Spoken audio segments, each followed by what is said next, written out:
Good morning, everyone. Irene Pasternak here with a lovely group from Northwest Parkinson's Foundation. And today we're starting our conversation by discussing how do you talk about this when you want to describe to your doctor what you're doing or describe to a friend who you think might be interested.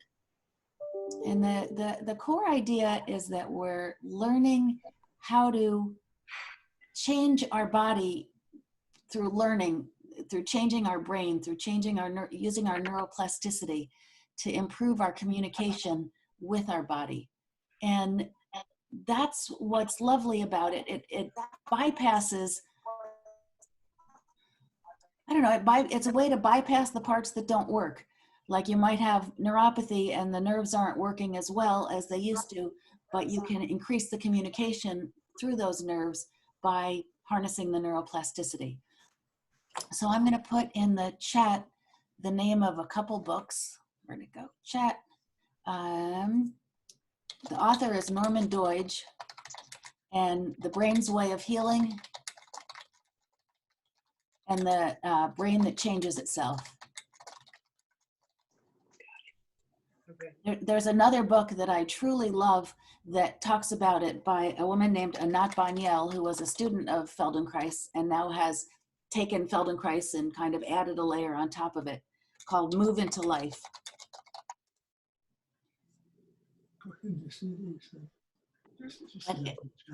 If you're talking to someone who's very pragmatic, one of the ways people talk about it is, I'm not trying to build strength or range of motion, flexibility. I'm trying to build my coordination, my ability to coordinate movement to get what I want out of the movement. So those are some of the ways that I talk about it when I talk to people. And then I say, you got to come try it once. Because when you try it, then you feel the difference in your body. And one of the core ideas, I'm going to share my screen for a moment.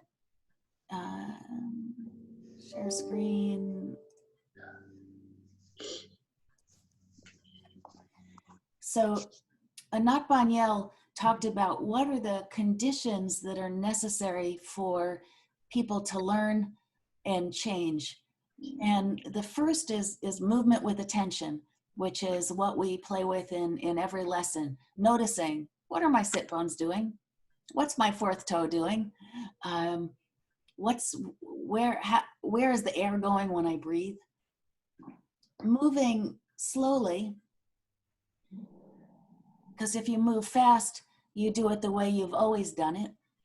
I see people taking pictures of the screen. Variation. So when I ask you to do something, I'll come up with 10 different ways to do it. You know, do you lead it with your sit bones? Do you lead it with your shoulders?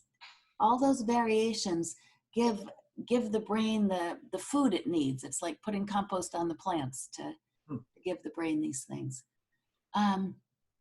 Subtlety, where we work slow and small, because it's easier to sense when you go small and subtle.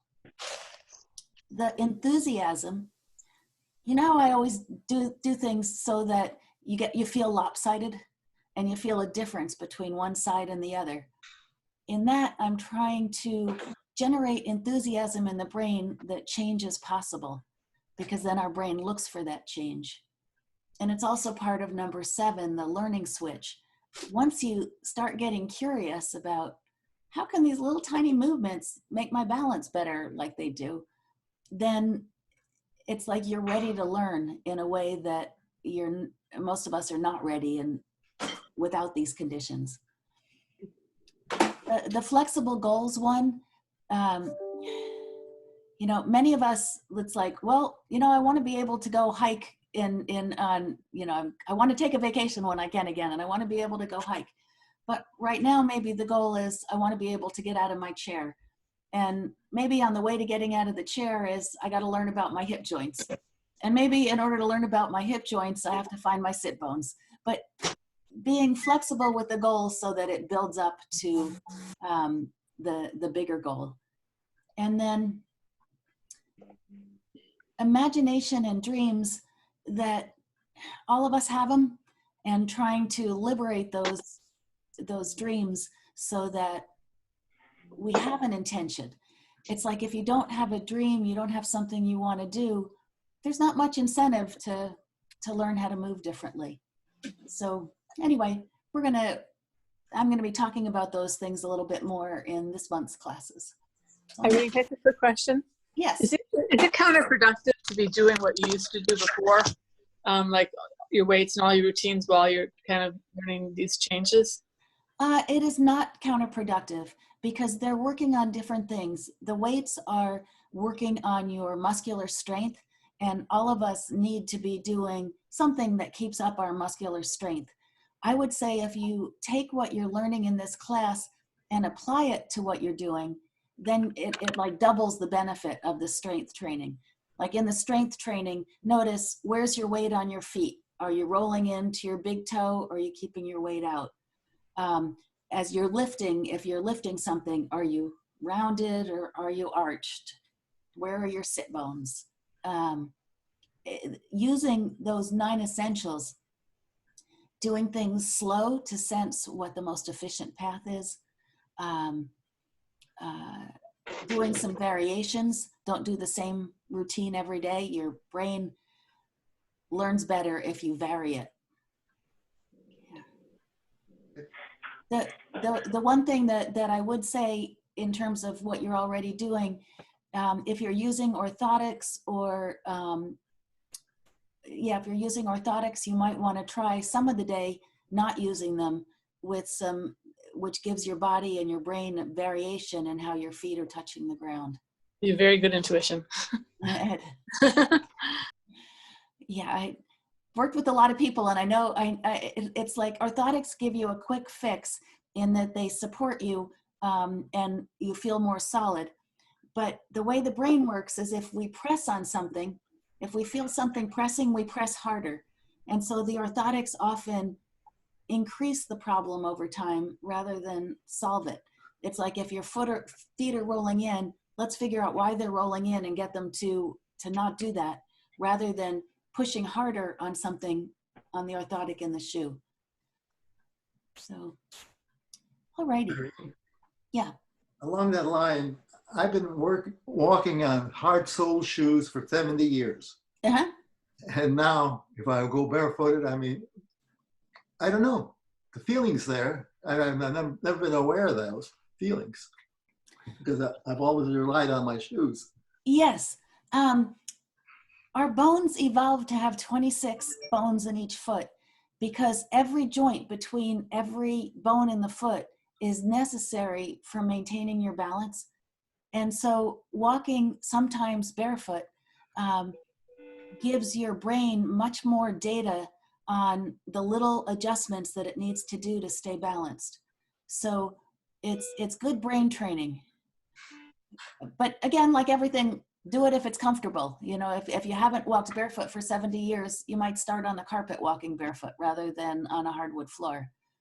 One of the things as we age, the fat deposits in our feet are less, and so there's less natural padding.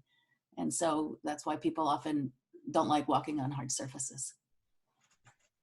All right. Hi, Irene, I just noticed the last couple of days that when I'm walking, my toes are kind of like gripping. I'm becoming very, very much aware of what my toes are doing. Cool. Because if you're not aware, you can't experiment. So it really is helping me a lot. So everybody lean back in your chair, kind of lean back enough that you might be about to fall over backwards. Hopefully you have a chair that won't let you do that. But you feel how your toes kind of engage a little? That gripping is the brain's way of going, he or she's about to fall.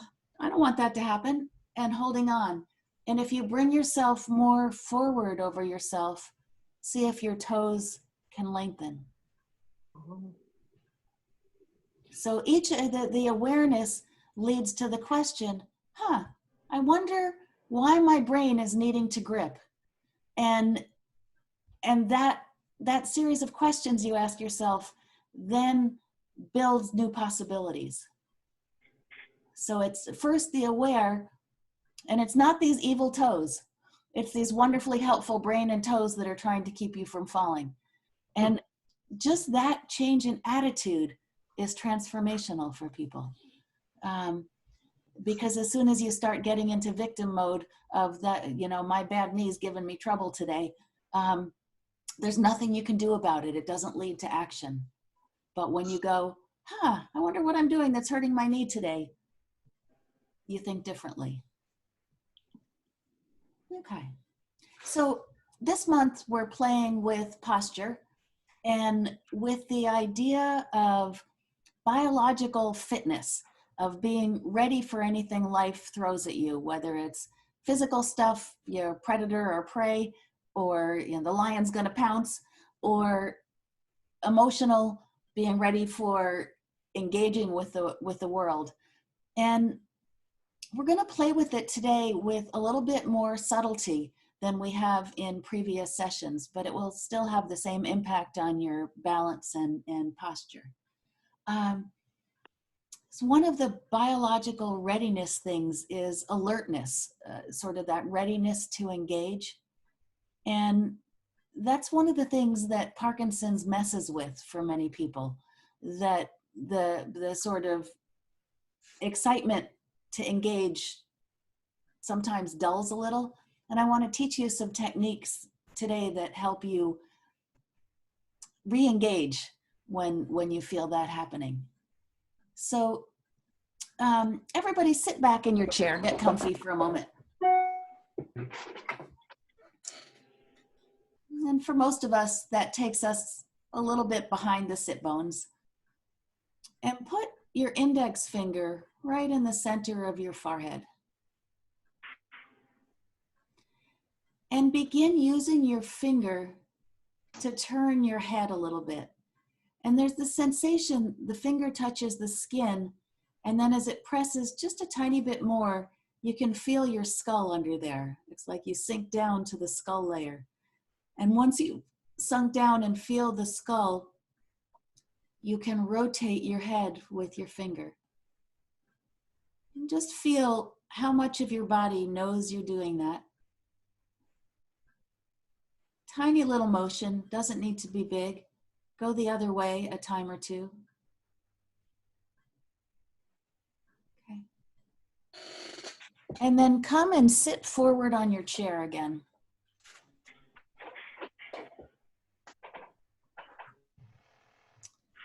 So your sit bones, wake them up a little bit, kind of wiggle around. See if you can pick, let's pick the right sit bone and go a little bit in front of it, a little bit behind it, a little bit to the right. Good. And then go over to the left sit bone and play with going in front and behind and left and right. Okay. And check in how your feet are. Are your feet wide or narrow?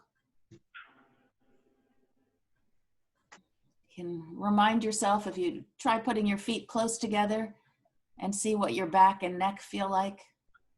If you close your eyes while you do it, it helps the sensation. And then take the knees a little wider than your hips. And feel how the feet relax, the toes lengthen. And we've played in other lessons with that forward back. So just now tip yourself a little forward back. And find, if you go forward and go back, and then each time you do it a little smaller, you find the place that isn't forward and isn't back.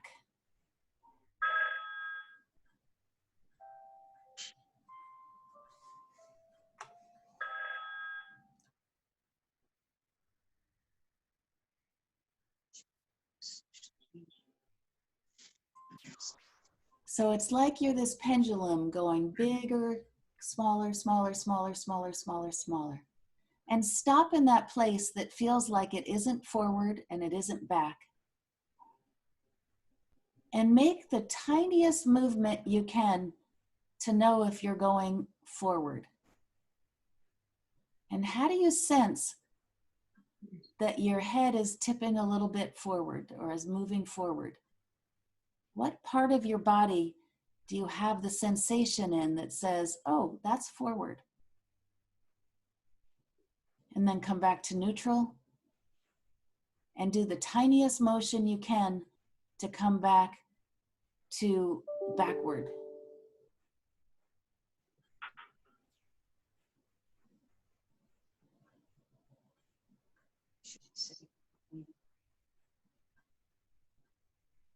And it's interesting, the sensation may not be in your head or your face, it may be in the back of your neck or in your sit bones or even in your feet. As you move a little forward and backward, is there a way your ankle changes its angle with your foot? Okay, good. This is a sensation that we really want to wake up in ourselves because it's what keeps you upright. Okay. Okay, put your hand on your forehead again, now that you're in this neutral forward back place. And again, let your fingers sink in to connect with your skull bone and gently invite a little move to the left. And then undo it so you're back in the middle. And play with what's the smallest you can move to know you're going to the left. And where do you sense that in your body?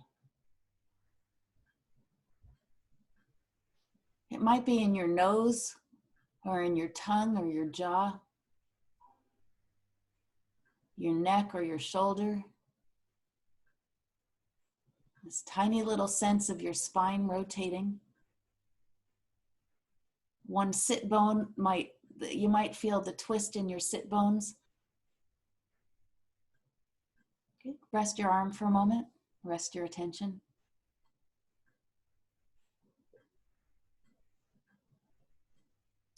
Take your hand back up there and explore going to the right a few times. And if you think of your body as symmetric left and right, which parts of your body go to the right as you take your head to the right? Does your weight shift? Does one sit bone take a little more weight than the other? Good. Rest your arm.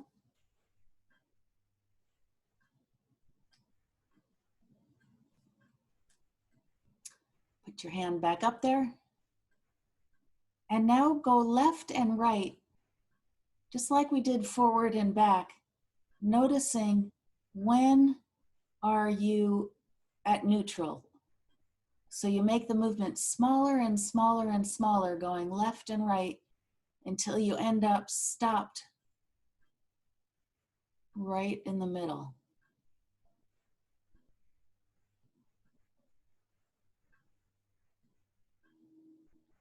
And put your hand down. So now you're in the middle, front and back. You're in the middle, left and right. And what's your sense, your emotional sense of yourself right now? Is this a little calmer spot when things are balanced? Okay. Let's use our other finger, or the other hand, and do the same thing. So go a little left and right. And notice, is your finger driving this left and right? Try that a few times where your finger really kind of grips the skull and rotates it a little bit. Or try turning your head and letting your finger slide on your head.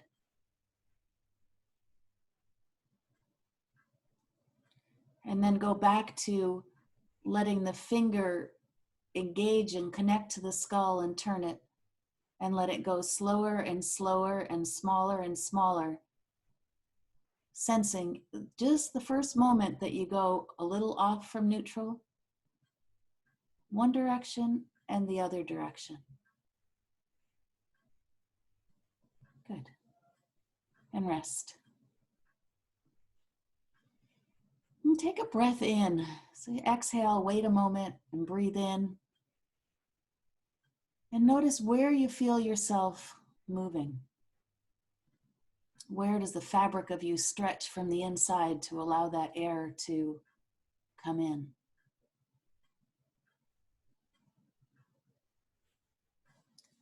And now push yourself back in your chair.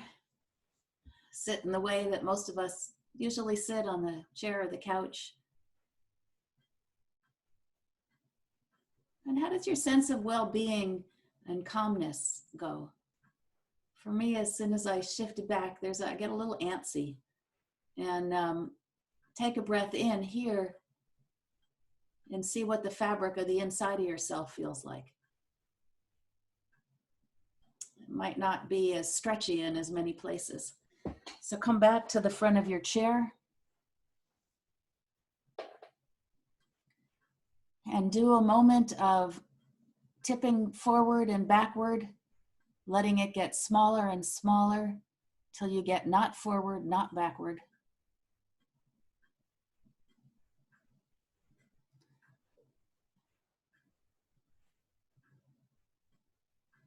And then turn your head a little left and right until you get to the place that's not left and not right. Little tiny slow movements, getting slower and softer till they're almost a whisper of your imagination.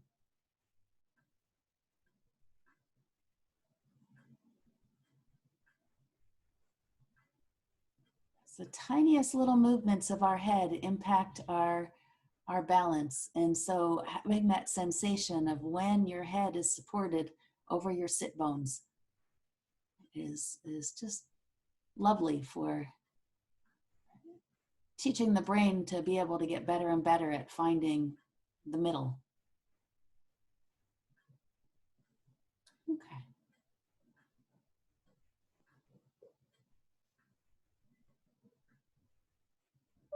Now, try a bigger movement of going forward and back. The sort of like you're losing your balance. You kind of go a little too far. And go slowly as you're losing your balance, as you're having this feeling of like, uh-oh, I'm tipping over. And then pop back to not left, not right, not forward, not back.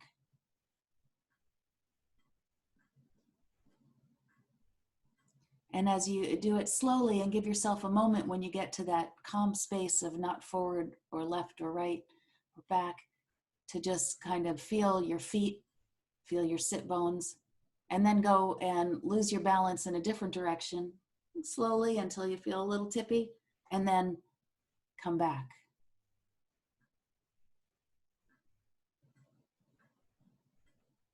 And wait a moment before you go and you do your next tip.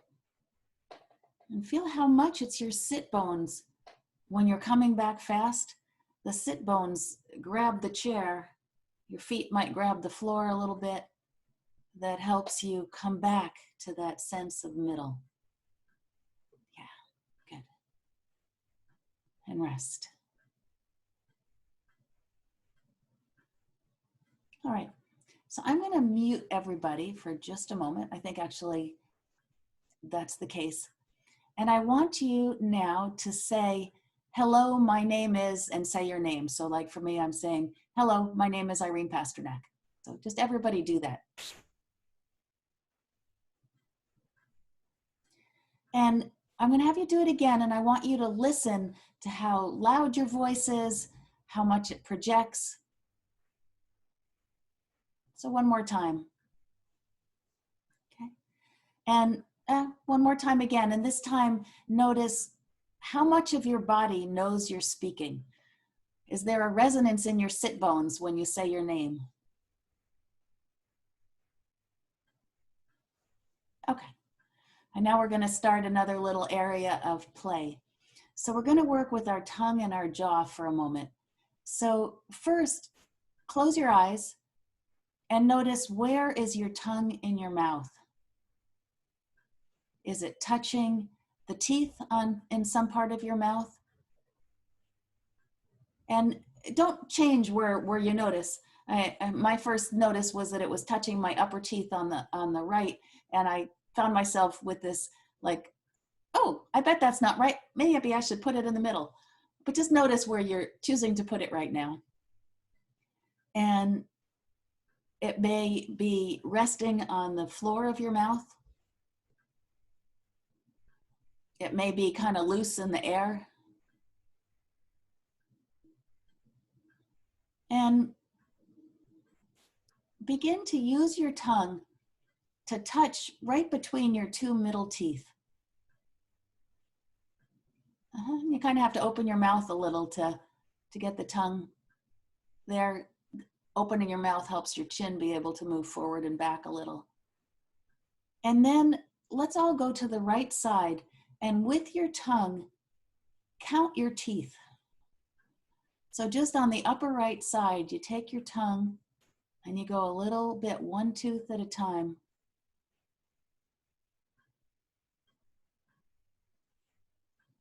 And see if you feel your jaw move as you do that.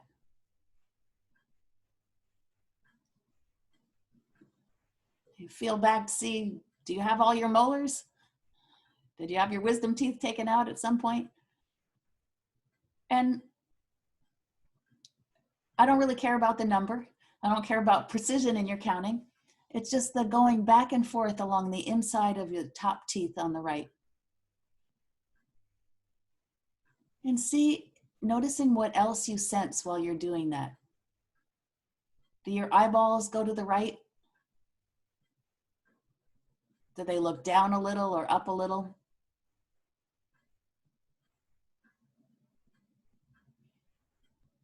Does something open in your throat?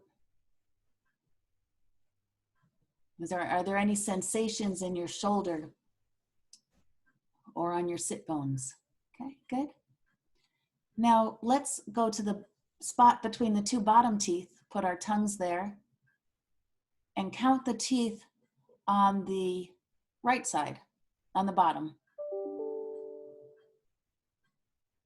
And it's kind of funny, isn't it? It kind of goes bump, bump, bump, bump, bump, like you make these little stops along the way of, oh, is that a tooth?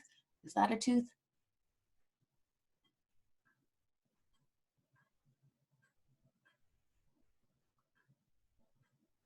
Okay. Notice what your eyes do when you're counting your bottom teeth. They still probably go over to the right, but do they look down a little bit more? And do you push your belly out or do you pull your belly in when you count your bottom teeth? You could try switching. If you were finding you were pushing your belly out, try pulling your belly in. And is there a way that by pushing your belly a little over to the right, it's easier for your tongue to go over to the right?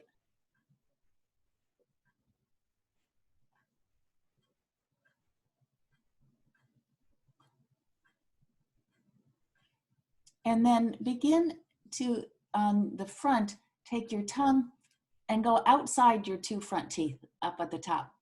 So between your teeth and your lip, put the tip of your tongue and slide it back and forth a few times.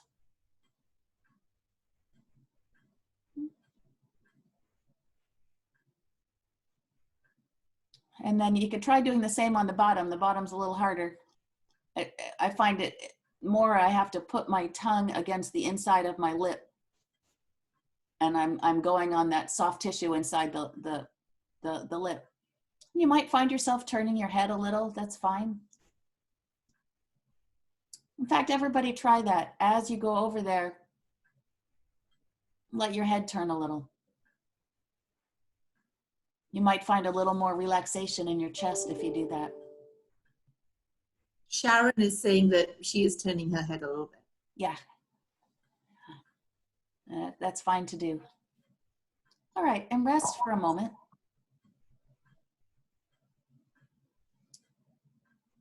And then on the right side, lick just the right side of your lips. So you go along the top of the lip to the corner, to the middle, up.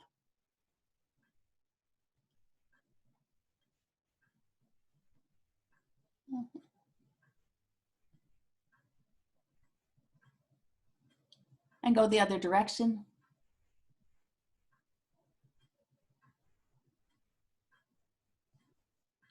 And then sit with your eyes closed for a moment and sense if the two sides of your face feel different.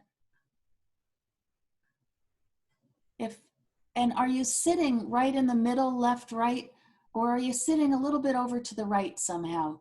Like the connection to your right sit bone and your right foot might feel clearer in your brain. It's like we can play with our balance by playing with our teeth. It's bizarre.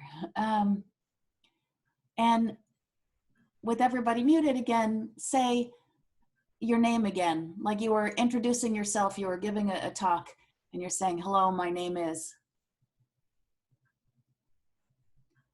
And see if one side of your face feels different.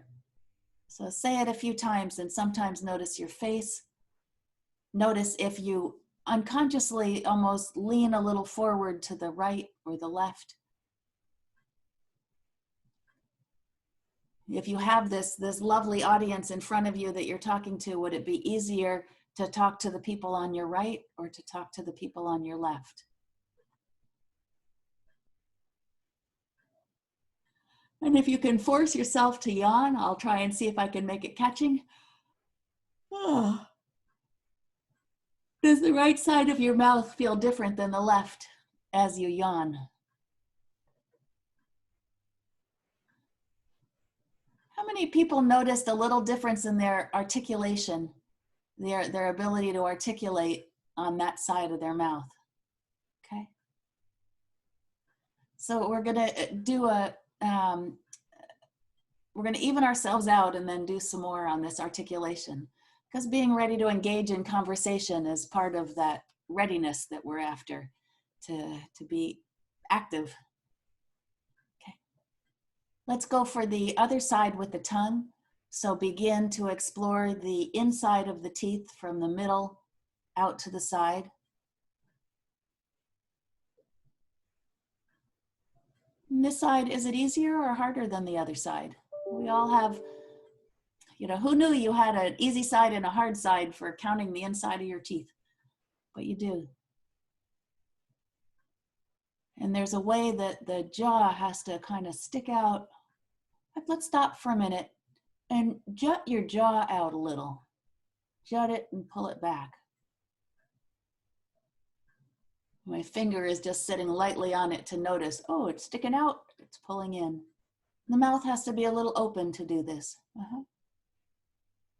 And then with your mouth a little open, take your jaw a little bit to the left. Just gently to the left and back to the middle.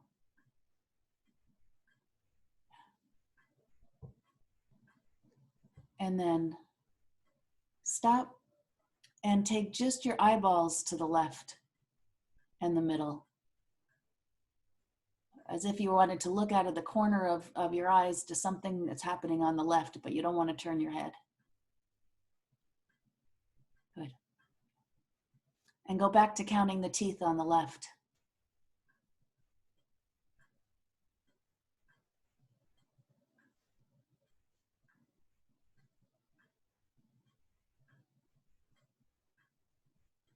And is there a way that your chest inside expands a little as your tongue slides out to the outside to the back molar? You could almost imagine that there was a ball in your chest, and the ball rolls out to the outside toward your armpit and then back toward your spine when your tongue moves. And perhaps there's a little weight shift. Perhaps there's a little head turn.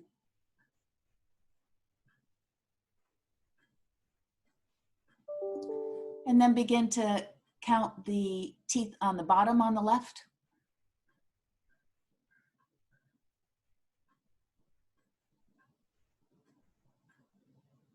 What can your sit bones do to help you? What can your breath do to help you? Is there a way your breath inside you can push that little ball over somewhere on the left side of your body from the inside? For many people, it's easy to get about halfway on the bottom and then figuring out how to get to the back molars. You know, it might help if you bring your right shoulder forward a little. Okay, pause for a moment. And then do the outside of the top teeth. So in that space between your teeth and your gums, you're sliding your tongue.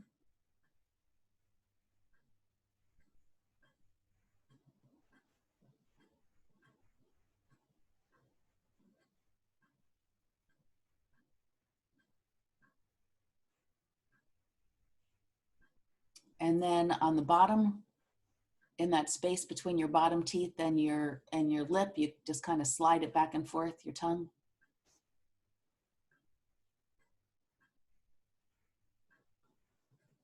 On this side, let's try one more variation, which is stick your finger, there's kind of like a hollow in your cheek there, and find your finger with your tongue. You might have to adjust where your finger is. And then use your tongue to circle your finger.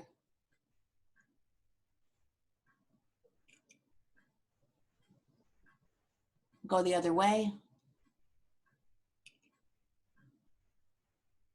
And then find just the tip of your tongue and the tip of your finger and use your finger to circle your tongue. So you just kind of push the skin around.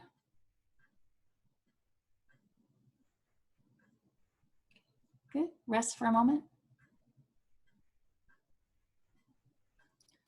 And now let's go once or twice around that side of the lips with the tongue.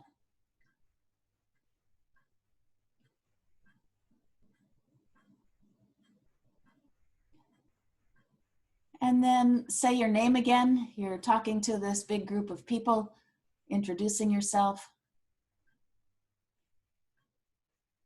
And see if the articulation's a little better on this side, a little more possibility.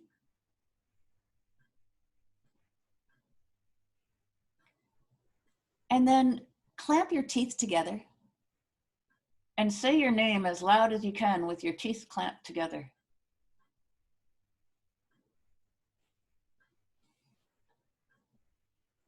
Okay? And then clamp your lips together and say your name as loud as you can.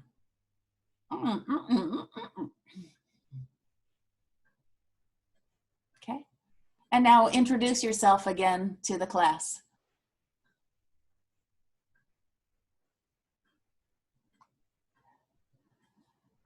So for those of you who find that people are saying, could you talk a little louder, please? These are some games you can play with yourself so that your voice then maintains the resonance and power. But go back again, go back and slide back in your chair, kind of slump like you were sitting on the couch, you've been watching TV for an hour or two, and say your name.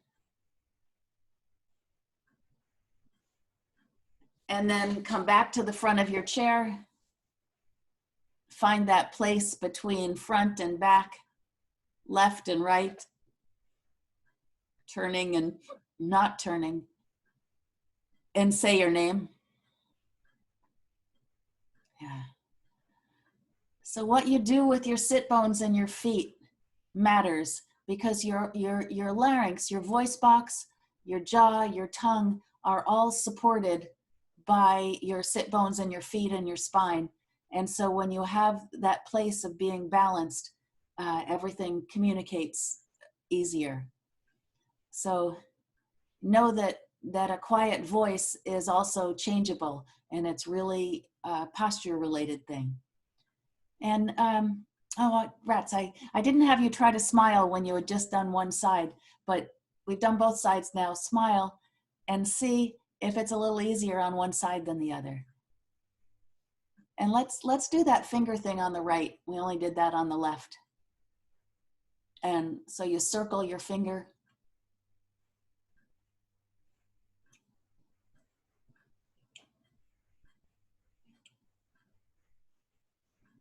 go the other way.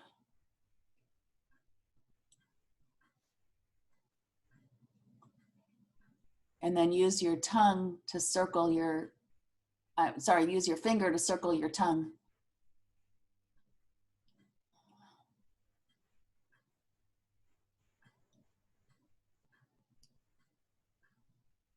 Okay, good. Let it go and smile. And see if you can feel your own smile more than you're used to. I know with my mom, she had the side effects of Parkinson's of really, her face got quite immobile, and doing these little exercises together was a way that she could feel her own smile again. And there's something, Feldenkrais had a saying that movement is life, and when you stop moving, it's harder to be able to sense. And so the emotions get damped down a little bit when the face that isn't as mobile. So keeping the face mobile is helpful for that readiness to experience whatever is happening. But now just in your chair, shift your weight from sit bone to sit bone and see if that's feeling just a little freer than it does sometimes. If it's easy to find, okay, I'm over my left sit bone, I'm over my right sit bone, I'm in the middle. I'm left, I'm right, I'm middle. Or I'm right, I'm left, and middle. But that sense of ground, that sense of middle is a key part of posture. Everybody stand up for a minute and see what it feels like in standing after this play.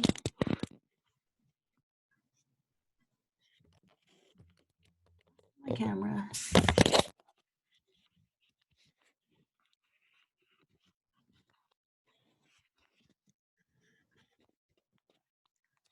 Does not like to see me in standing, so I'm going to sit down again. And play in standing, shifting your weight from one foot, feeling how the weight goes out under the fourth. Try and keep the weight under the fourth as you shift back and forth. And then snap yourself back to being in the middle. So go slowly as you go and feel the weight all the way come into one foot, and then fast back.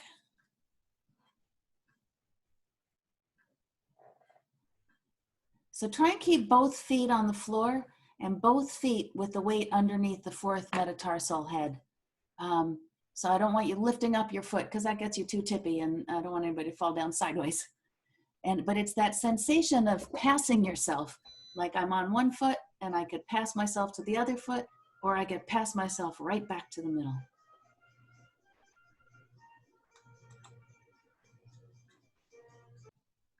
And then go for a little walk in your space.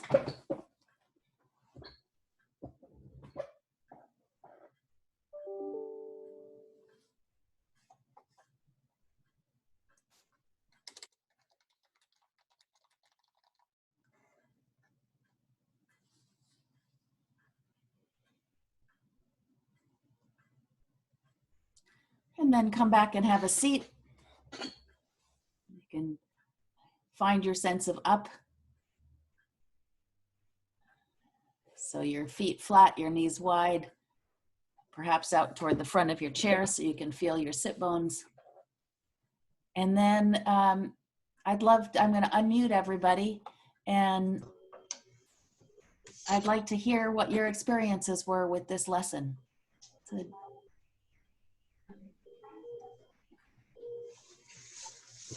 your sense of how tall you feel, how your balance was when you were walking. I didn't see you doing something. Sharon.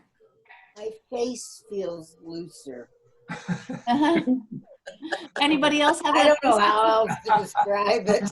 Yeah, it's a weird thing to have a face that just feels like softer and a little more mobile. Yeah, and that looseness widens your range of experiences emotionally that are possible. Because if we tighten our face,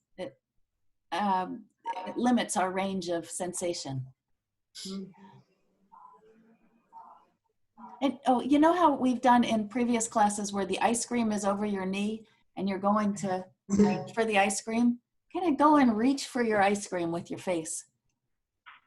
Let's see if it's like a little easier to get over there to get that ice cream. And of course, I think that's the most important part of life, is being able to get to the ice cream.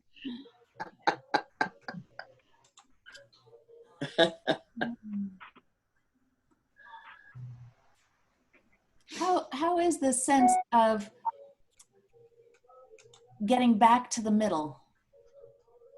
Is it getting easier to find, yes, I'm in the middle? And this is something, you know, you're bored, you're sitting around waiting, play with it. Let yourself get a little bit off the middle and snap back. This is how you fall-proof yourself. When the body knows how to get back over the sit bones, over the feet.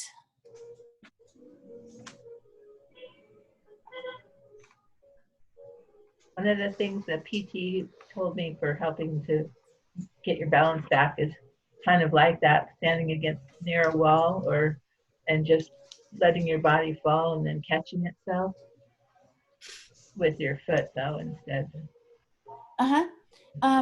And that if you this morning?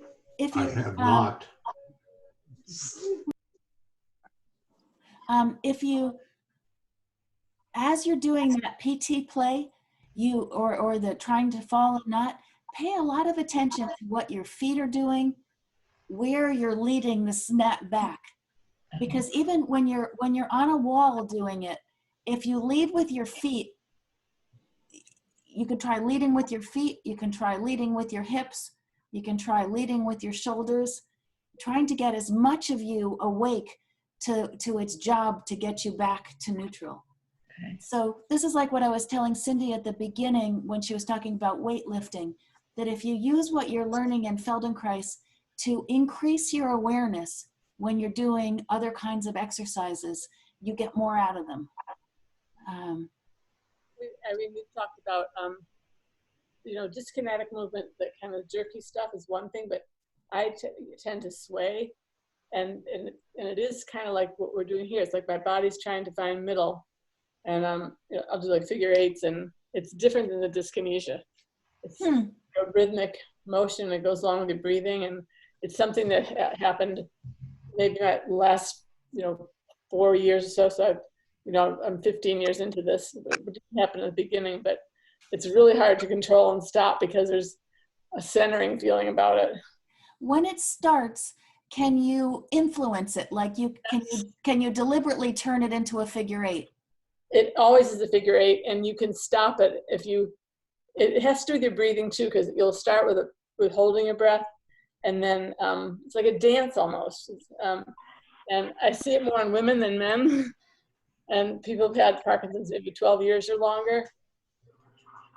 So I would engage with it like, oh, this is my dance partner, and right now I want to dance big and deliberately dance big with it. And then, hey, dance partner, let's try doing it more forward and back instead of side to side, or hey, let's try it this way. And by adding those variations to it, it gives your brain more choices. It helps remind the brain that there's choices. And then you might find that it gradually becomes less for you. I used to think it was part of dyskinesia, but now that I'm on the medicine that's controlling the dyskinesia more, it's not part of it. It's something separate. The ongoing journey with Parkinson's, where it's like, is it this, is it that? Is this something my medicine's going to help? Is this something, oh, the medicine doesn't help. Does my medicine cause this or not? Yeah. There's endless curiosity possible with the Parkinson's medications and symptoms.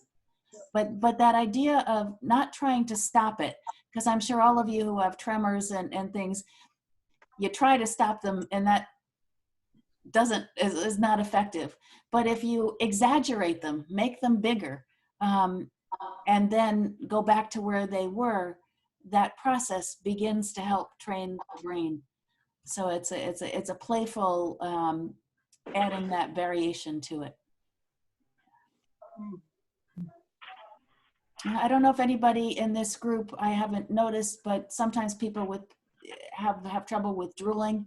And these little lip play things that we were doing today, counting your teeth, reminding your tongue it can move, help prevent. So, you know, now when you're not in a stage of Parkinson's that has that, the more you play with your tongue and your lips, it's like you're building the skill and the communication so that you don't go in that direction with the symptoms.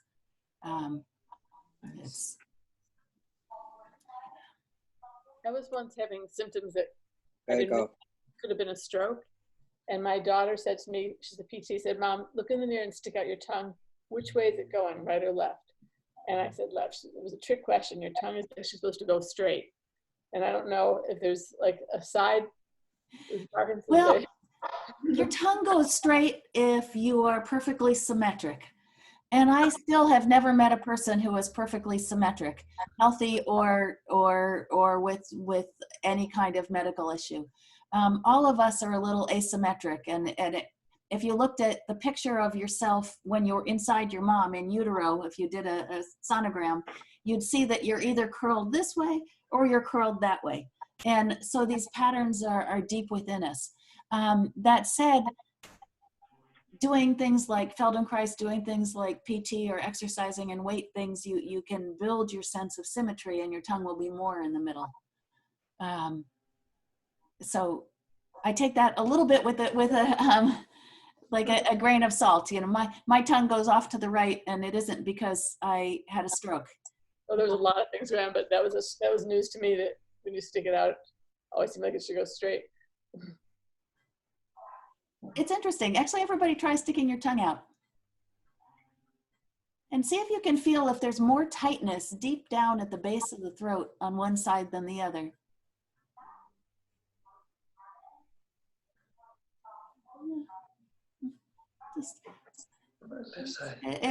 Because our tongue's a muscle.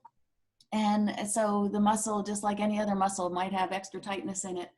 And it just something to notice. If you sit with all your weight on one sit bone and stick out your tongue, feel if it's tighter on one side. So you can tell somebody who studies Feldenkrais because you watch them and they're sitting in the living room and what are they doing with their tongue? But the more you encourage that playful attitude in yourself, then every time you play, your brain is building new connections and giving you finer and finer control over the part, over your body. And that's, that builds your skill so that you can fight back against the symptoms that drive you crazy and move easier. And that's what we're trying to do here. All right. Any last questions, thoughts? Yeah, that was the other day when I was working with you. It was fascinating. I get like neurological overload and I can't like settle down. And sometimes it's worse when my medicines are off and my muscles are tired. They don't settle down. And I tried doing that right left thing in my mouth, my tongue going right, left, and I immediately settled down, which is never happens. Lovely. It's nice to have a technique that comes. I find with my anxiety about, you know, my business and just everything in the current times, and if I do this forward, back, come to the middle, left, right, to the middle, turn to the middle, I just calm myself down. And I love that just playing with your tongue left and right and finding the middle is enough to calm some of the extra movements that, yeah. Feeling once my body gets used to that, it'll need something new. Yes, yes, yes, yes. Our bodies are like that. And that's where variation comes in, and that's where creativity comes in. And it's fun to come up with that creativity of, yeah. You know, I might play with my belly button. When is my belly button left or right? And when is it in the middle? Or my chin. You can play with different body parts, and that's enough to make it new. Alrighty, let's end there. I'll see you guys next Tuesday. Thank you. Thank you all for coming. Thank you so much. Thank you.